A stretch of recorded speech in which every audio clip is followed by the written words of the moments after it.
Here's my main point. I'm indebted to Jennifer Chan, a deaconess at our church. I met with her and we were talking this, that.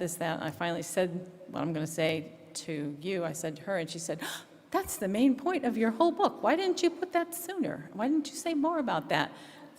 This is the best part of your book," which it was too late to rewrite, so anyway. But I decided I would make it the main point of what I'm going to talk about.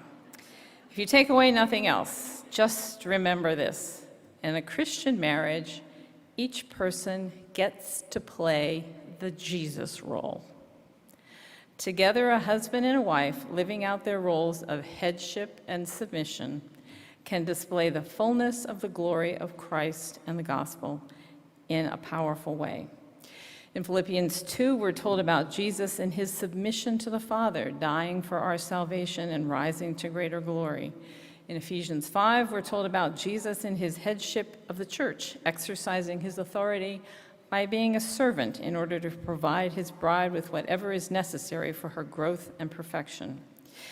For the sake of this discussion, I'm going to assume that we all here agree that the Bible is the only rule of faith and practice, God's voice to us in areas in which he wants us to be happy and therefore obedient.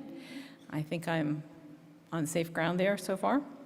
Let me go a step further and assume that we all agree that when God created us male and female to reflect his image and stamped every cell in our bodies XX or XY, he meant something important by that. Namely, that by inhabiting different gender roles, we would reflect the life of the triune God in a way that unisex persons could not. In all honesty, I know that can't possibly be true for everyone, and for some of you that will require a certain suspension of disbelief. But if you will grant me that for a few minutes, I'd like to talk about the gifts to us and to the world that divinely ordained gender roles are meant to be. Headship and submission. Those nuclear words turn out to both be descriptors of Jesus.